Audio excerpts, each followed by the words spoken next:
Sir Mahadev, जो व्यक्ति पथभ्रष्ट होता है, जैसे मदिरा के नशे में पड़ गया, कहीं जुए में पड़ गया, कहीं मांसाहार में पड़ गया, कहीं व्यसन में पड़ गया, कहीं गलत काम में अगर कोई जा रहा है, तो श्रम्भेश्वर महादेव के नाम से काली तिल भगवान शिव को समर्पित करी जाती है।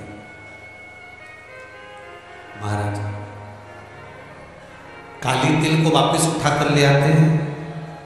उसी काली तिल को जो मदिरा का नशा करने वाला होता है या जो गलत व्यसन में डूबा हुआ होता है, उसको वो सुबह के समय अगर नहीं खाता तो भोजन के साथ उसको दिया है। श्रम्भेश्वर महादेव, एक बेलपत्री का भी बहुत अच्छा प्रयोग है श्रम्भेश्वर महादेव का। मदिरा पीने वालों के लिए, मांसाहार, व्यसन में, जुए में, वेश्यावृत्ति में, पर नारी में, गलत जगह पर जो डूबे रहते हैं उनके लिए पहले की कथा में इसका वर्णन किया है बेलपत्री। श्रम्भेश्वर महादेव, एक बार सब बोलेंगे, कौन से महादेव? श्रम्भेश्वर महादेव।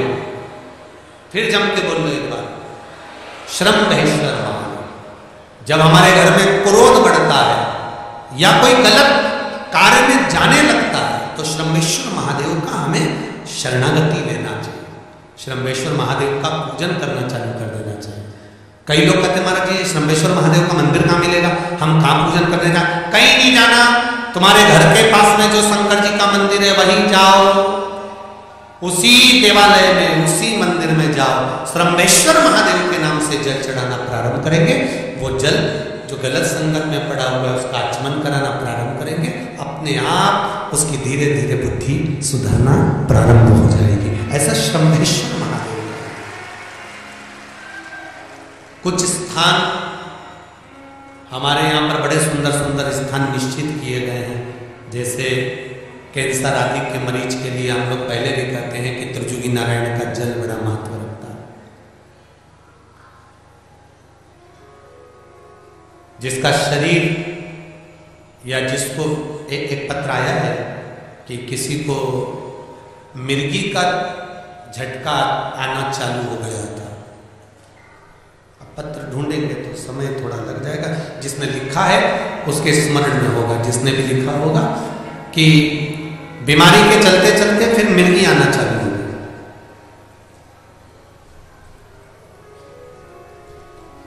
जिसने भी लिखा है वो दोनों हाथ एक बार हिला देना, जिसके लिए भी लिखा हुआ वो इतना ध्यान नहीं आ रहा। तो उनको मिर्गी का झटका आना प्रारंभ हुआ। अब मिर्गी का झटका आना प्रारंभ हुआ,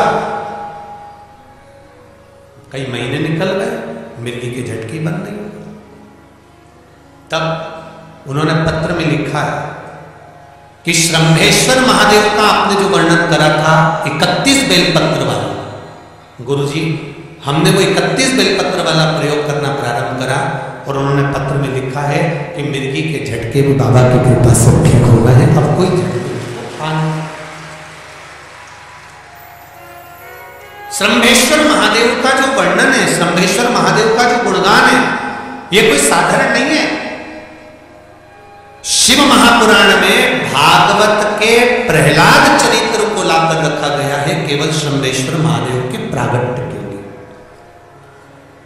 ऐसा श्रम्भेश्वर महादेव का एक बार फिर आप लोग भूल ना जाओ, उसके लिए एक बार फिर से बोल लो, कौन से महादेव? श्रम्भेश्वर महादेव। ये श्रम्भेश्वर महादेव जैसे कुंदकेश्वर महादेव, कुंदकेश्वर महादेव का क्या काम है? माता पार्वती ने विदल उत्पल को मारने के लिए जो कुंदुक फेंका था, वो कुंदुक भगवान शंकर के पांव में जाकर गिरा था, तो शिव जी का नाम कुंदकेश्वर हो गया।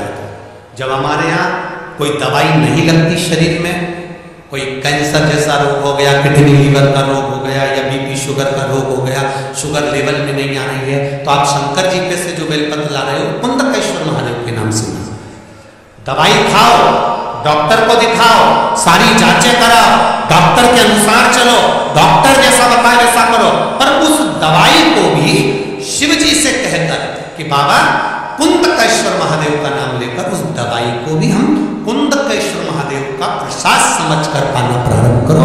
धीरे धीरे आराम लगना प्रारंभ होगा। कुंद कैश्वर ऐसे ही मधुर आवाज में भजन सुनने के लिए हमारे चैनल को सब्सक्राइब और बेल आइकन दबाना ना भूलिएगा।